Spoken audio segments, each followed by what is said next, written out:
queria te fazer uma pergunta seguinte. Tempos atrás... Pode mandar? Eles vão pensar que é uísque. Pode mandar. Essa é da boa, Fábio. Essa aí é da boa. Tempos atrás, Del, eu estava, muitos anos atrás, melhor dizendo, fui participar de um show lá no Rio, e quando eu voltei, eu parei na Central, que não tinha trem pra gente vir pra cá, eu fiquei esperando dar o horário do primeiro trem. Isso era umas meia-noite. E isso no sábado para domingo. Aí eles estavam descarregando ali o jornal que ia ser entregue aqui para a Baixada do domingo. Isso me emociona. Aí o que acontece, Del? Hoje, as reportagens, hoje a notícia hoje é em tempo real. Em tempo real. Está acontecendo, né? Antigamente demoravam um dia, né? A notícia chegava velha, entre aspas. E pelo fato de ser hoje em tempo real, hoje cada um com celular pode ser um jornalista. Exatamente. O que você acha de bom nisso, dessa velocidade da notícia, e o que você acha de ruim pelo fato de não ter tanta gente preparada assim para propagar uma notícia, O que você acha dessa aí? Você acha que o que foi bom, o que foi ruim nessa mudança aí? Bom, de qualquer forma, há uma coisa que prevalece e que uma pesquisa recente revelou, que mais de 50% da população brasileira crê na boa imprensa. Com o advento dos fake news, por vários motivos, não só políticos, não foi só político que passou a existir, não. Por outros motivos também. Alguns escancaradosamente horríveis. Então, com muitas vítimas aí por conta dos fake news, nos últimos 4 anos, o povo está se corrigindo, porque a internet e as páginas sociais é uma novidade que está sendo absorvida aos poucos. Sim. E toda a absorção aí, ela absorve o que tem de bom e o que tem de ruim. O que tem de bom, o cara curte no ambiente da sua família. O que tem de ruim, ele leva uns petelecos no meio da orelha, no meio da rua, porque entrou pelo cano e fez besteira. Né? Então, a população aprendeu. Então, a imprensa está sendo valorizada novamente. Inclusive, uma coisa curiosa aconteceu. O IBGE revelou, isso eu já passei até no meu programa, que a audiência de rádio aumentou no Brasil mais de 20% ano passado. A audiência de rádio aumentou no Brasil também. Então, ou seja, as redes sociais, por causa dos exageros mentirosos, hoje chamados de fake news, é a maneira bonita de a gente falar de mentira. Mentira, a gente chama de fake news. Você é um fake news. Mas é mentira. Então, acontece o seguinte, pessoal. Na realidade, a fonte está prevalecendo. A pesquisa revelou agora. A notícia do cidadão que fez uma cobertura no meio da rua e colocou lá falando, aqui não sei o que mais para pôr. E se vier o Globo depois falando a mesma coisa, e as pessoas terem acesso ao Globo, isso que é importante. Estou dando um exemplo. Se ele tiver acesso ao Globo, vai prevalecer o mesmo assunto com a versão do Globo. Porque é uma fonte que tem responsabilidade. A maioria já aprendeu isso. E se for o curioso, a pessoa, ele fez um grande favor. Mas às vezes ele colocou uma versão incompleta, sem os detalhes, com pouca origem dos fatos. Aí todo mundo viu, ficou sabendo o que aconteceu, mas não sabe os detalhes. E às vezes aquele cidadão que me dá o que filmou, coloca os detalhes equivocados. Mas vem o Globo, se ele falar da mesma coisa, ou outro jornal qualquer, ou Veja, uma revista Isto É, o que for. Época, por exemplo, né, um jornal extra. A fonte de um jornal é que vai prevalecer, hoje começa a prevalecer gradativamente na cabeça das pessoas, aos poucos, pelo reconhecimento de que essa fartura da informação, essa velocidade, não quer dizer a autenticidade dos fatos. Eu acho que eu ia falar sobre isso. Quando ele falou sobre essa velocidade aí, isso tem a ver também com essa questão de autenticidade, porque às vezes você filma lá na hora, e não é só isso, né? Não é só isso. Mas tem o outro lado da... Mas tem um detalhe, Douglas, um detalhe muito importante em tudo isso. A imprensa aprendeu que ela não é a única na informação. Mesmo que a outra venha incompleta, ela não é a única. Portanto, ela não é mais a primeira. Antes era a primeira, agora não é mais. Não é a primeira. Não é a primeira. E talvez por isso muita gente, para que eu vou ler jornal, revista? Eu vejo tudo acontecer. Bom, mas ele vê acontecer, mas quando ele vai passar a informação à frente, ele passa sempre meio esfacelada.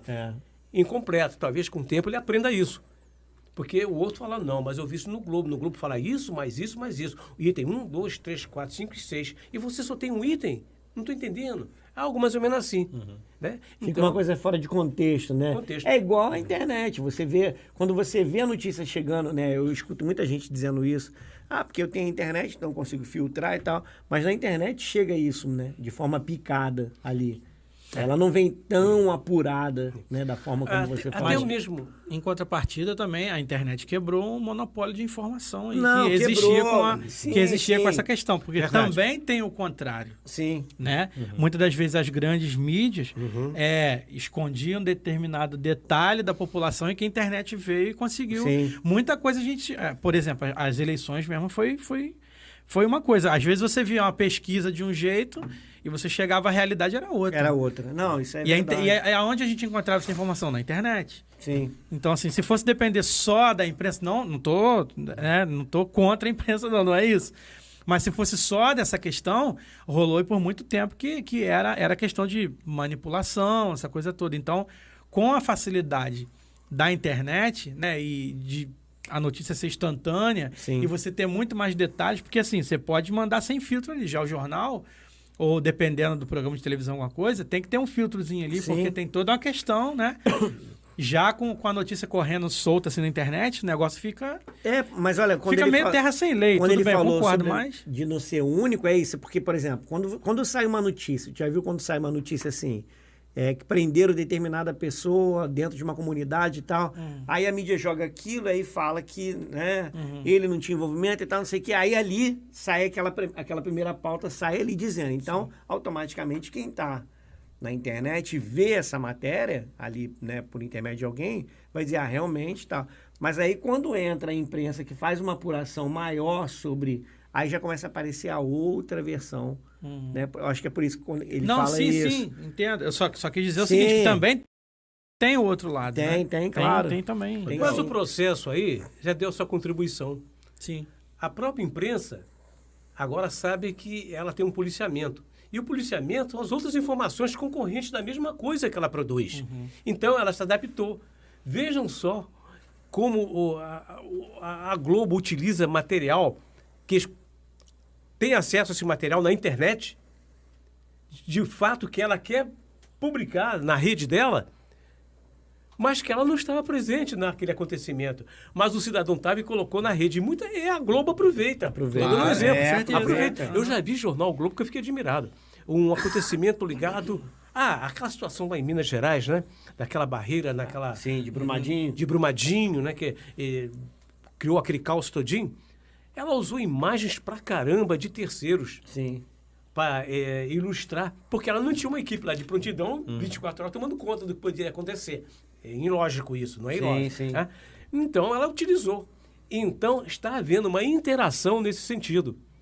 Mas é preciso que aquilo seja uma realidade que a imprensa comprove que sim. Porque dependendo da imprensa, se for uma que depende de autorização para funcionar do governo, como rádio ou televisão, não pode fazer besteira que corre o risco de um processo ela perder a concessão. Não é isso? Então já está havendo a interação. Não foi bom, porque o número de trabalhadores da imprensa numa TV ou numa rádio, que no campo do jornalismo, começou a diminuir. Porque eu já passei a contar com a internet e com um monte de trabalhadores de graça. E que faziam questão de ter conteúdo nas páginas dele, cobrindo o que acontecia em volta dele. Sim. Então, essa interação acabou dando uma dose de prejuízo para a imprensa. Se uma emissora de rádio, uma emissora de TV, que trabalha mais com imagem, tinha uma quantidade de, digamos, um exemplo grosseiro aqui, de 20 profissionais ligados à área de fotografia e cinematografia, repórter cinematográfico, por exemplo, com o advento de um monte de material que eles podem extrair da rede de graça, só tem que colocar o crédito, né? Extrair da rede, extrair da internet. E não precisa de tanta gente assim na equipe deles, correto? E diminuiu 5, meia dúzia. Isso vão ter saída para fato definido já na pauta prévia de uma emissora de TV. Então, a imprensa, em algumas áreas, ficou prejudicada.